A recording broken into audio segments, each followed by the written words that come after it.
In this video, I'm gonna give you a simple guide on how to build leg strength. Let's get right into it. So the first thing is to pick the right exercises. This is compound exercises over isolation exercises. So compound exercises such as deadlifts and squats compared to isolation exercises such as leg extensions or leg curls. The reason why you want to do this is because whenever you do isolation exercises, you're not going to be able to lift as much load as you would if you were doing compound exercises. Also, you attack more muscle mass and more muscle fibers in those compound exercises than you would if you were doing isolation exercises. So when it comes to choosing the exercises, prioritize compound exercises over isolation exercises. The next thing is sets and reps. So typically I don't go above 12 repetitions and I don't go below 3 repetitions. The reason being is because if you go a little too low, then the risk kind of outweighs the reward as far as strength returns, because you can build a ton of strength regardless of if you're going below 3 repetitions. The same thing with 12 repetitions. You can go higher and still build strength, especially if you're more of a beginner to intermediate.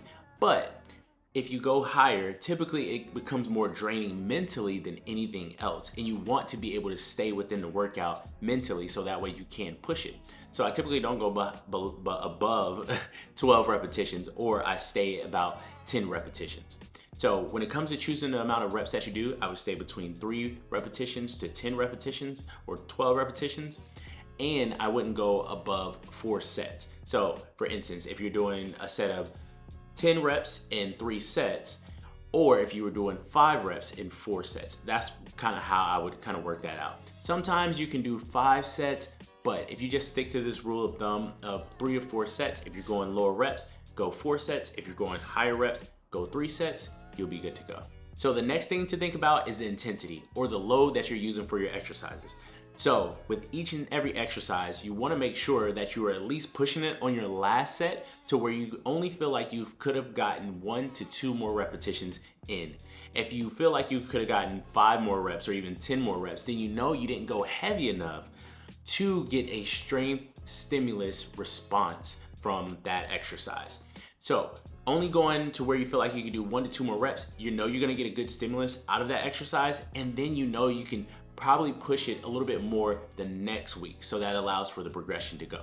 So when it comes to intensity, make sure that you are pushing it every single time, at least on your last set. Moving into our next thing is training the squat and the hinge or bend pattern at least 2 times during the week. So this can be done in a full body workout, or it can be done in just a lower body workout. But you want to hit squat patterns such as the front squat, back squat, split squats, and bend patterns such as the deadlift, RDLs, and then good mornings at least twice a week.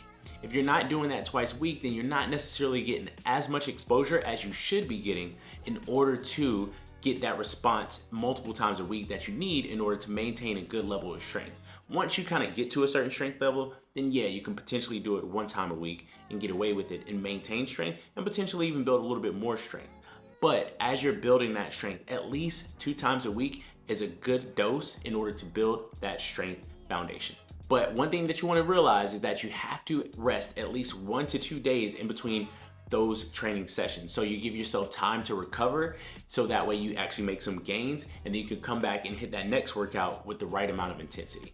And the final thing is to make sure that you're doing progressive overload, or you're progressing from week to week. So what this looks like is simply adding 5 pounds or 10 pounds per week to the exercise or your last set. So this can be adding weight, this can be adding more repetitions in with the same weight that you used the previous week, or this can look like taking even less rest in between the sets. It can be in multiple ways, but the simple way to do it is to add more weight each week. I like to do it 3 weeks of loading and then 1 week of deloading. That's either deloading the amount of volume. So if I was doing 3 sets of 10 throughout the entire 4-week cycle, then on the 4th week, I may do 2 sets of 10. Or I can just reduce the load for that week and still do 3 sets of 10. This will allow your body to recover and be able to push on the next 4 weeks for the next training cycle. And there you have it. That's a simple approach to building leg strength. I've done this with many of my clients, and I've used this simple approach with myself as well, and it's done wonders for the leg strength. All right, so if you have any other questions, leave them down in the comment section below, and I'll see you in the next video.